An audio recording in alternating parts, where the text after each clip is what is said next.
Goeiemôre vriende. Vandag se gedagte vir die dag is eintlik baie eenvoudig. Ek dink hier aan Johannes 13. Jesus wat sy disippels se voete was. Die enigste manier om die wêreld te oortuig, lyk dit vir my, dat ons ernstig is oor Jesus en ernstig is oor sy boodskap, is om soos hy ons posisies van gesag en mag prys te gee en laag aan die voete van ander te gaan kniel en hul voete te was.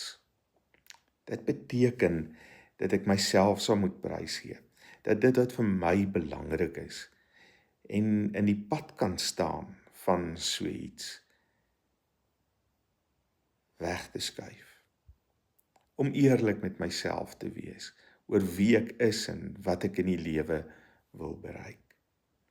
Wil ek, soos Jesus, nederig, sy boodskap na die wêreld toe vat, sodat al hoe meer sy heerlikheid kan ontvang en beleef? Of wil ek eerder self onthou word vir wie ek was, vir dit wat ek bereik het in die lewe, vir die dinge wat vir my belangrik was en dalk in die oë van die wêreld belangrik is. As ek moet kies, is dit nederige diensbaarheid, 'n opofferende selfprysgawe in absolute gehoorsaamheid en afhanklikheid van die Here.